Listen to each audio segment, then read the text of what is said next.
Today I'm going to go over a little bit about addressing quality control inspection measurement challenges and with machine vision solutions and vision technologies that exist today. So I'm going to sort of go over a little scope of what's available, what the history is, and you're probably going to be able to easily relate given your involvement in the manufacturing sector.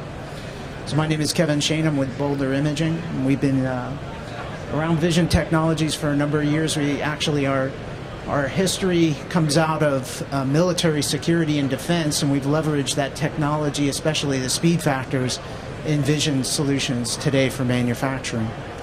Let me pop right through here.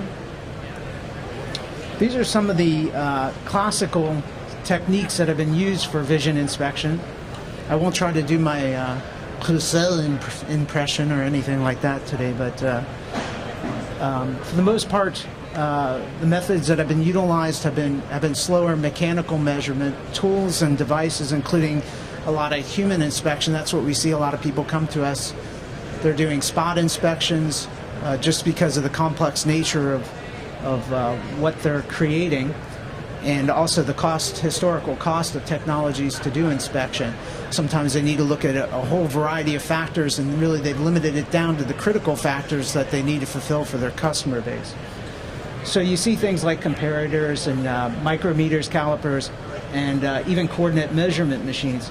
Some of these things focus on just specific aspects, like I said, of what individuals need to inspect, and they eliminate other elements just because quality tolerances maybe historically haven't been that significant, or because the cost has been prohibitive to deal with those kinds of factors. So spot inspection sort of been the predominant method that people have used, depending, of course, on the industry that they're in.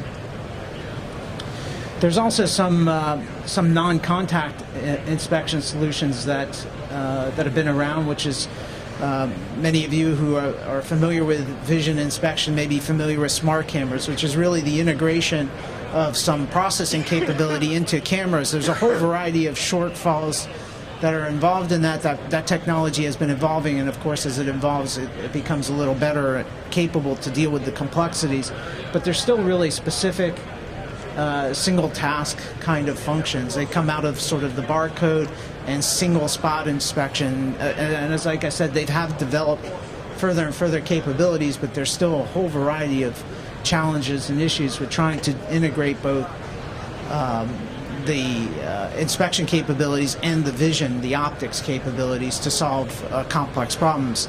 Of those, especially of concern is doing highly complex things, and then also using that data for, which I'll talk about in a minute, to use it for your business process improvement. And this is really where the division is as technology is moving forward, folks want to use this technology for their business process, and not just for, is it defective or isn't it defective? So that sort of changes the whole way in which you approach vision solutions and quality control management in your processes. So you want to look at like root cause analysis. Does it have to do with sourcing? Does it have to do with the individual who's actually producing this product? Does it have to do with the time of day? And then also being able to distribute that information throughout your organization. Maybe you're a worldwide organization, or even if you're in a campus arrangement where you have management in one building and people in operations in another. You want folks to be able to access what's going on in quality in real time on the shop floor and know what's happening, whether it's one part or you have 20 lines, and be able to consolidate that data and really get a good view of the complexities of what you're producing. Like I said, whether it's one product or whether you're producing 1,000 SKUs, 10,000 SKUs, doesn't matter. You still want to have the same thing, which is management control of your quality. Having single spot inspection does not enable you to do that. Other techniques like laser profilers and single task vision systems, again, they're also good for really limited single function kind of things. They're not integrated, and they're not going to help you with your entire quality control methodology, and especially your process control.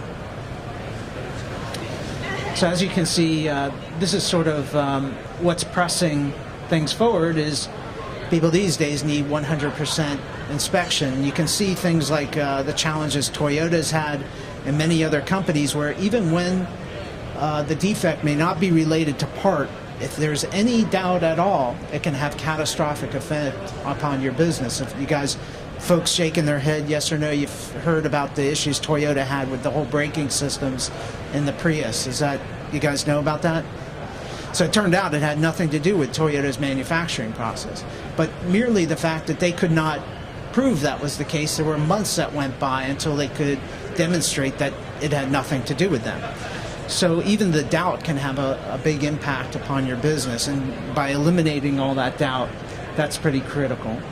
And of course, what's really great is I've seen lately in the press things being referred to as renaissance in U.S. manufacturing. Well, our production rates have to increase, and there's higher demand for speed. And the way that the speed impacts vision solutions is that of course, your technology fortunately has advanced, so we can look at greater and greater detail for defects, whether it's measurement or looking at surface defects. We can look at more detail at a higher rate, and we insert those, of course, inline, and that's what people are looking for these days. They don't want to take apart, move it offline, measure it with a machine with calipers or with some other measurement machine, which is very, very slow.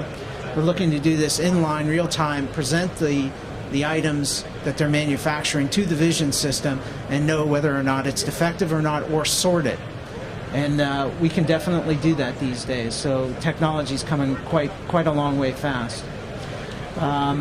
In some instances, because there's a desire both to do metrology and surface, so they're looking at measurements and looking at exact location, precision location of parts, within one another, maybe an assembly situation where multiple parts are put together, or a pre-assembly situation where holes need to be in the proper location. In addition, looking at surfaces, there's a situation where multiple sensors may need to be used, or multiple places within a line. So a highly flexible system that can all do this kind of quality control are the demands of the day.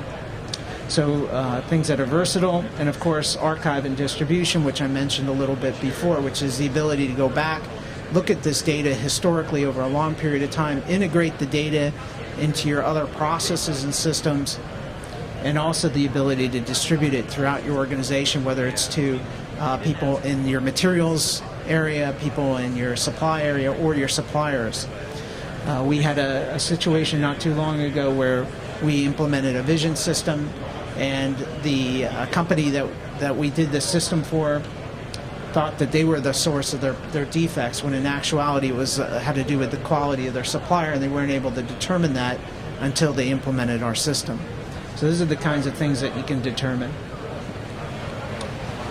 So you go from a smart camera to more an intelligent inspection solution, which is to do with an organizationally integrated inspection solution.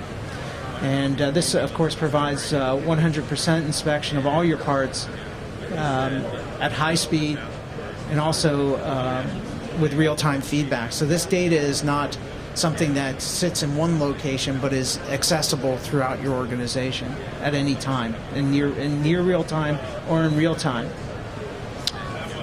We can use, like I mentioned, we can use multiple sensors. It has central processing, so you can do one line, or you could be using 30 different lines, all connected to a single solution. All comes back, and you can have that analytical data to understand what's going on in your organization. It can be highly scalable and also integrated, as I mentioned before. So there's still quite a bit more that can be done, and like I mentioned, there's complex problems, and one of the complex problems that we're working on today is using machine vision to adjust manufacturing process itself. So if, for example, you're experiencing a problem, rather than shutting down systems or slowly tuning systems down so you don't continue to produce bad parts, or one of the things that we've done is we've done SMS alerts, so people can receive alerts of defects on their devices, so that they can go from one place to another and check the machine, see what's going on.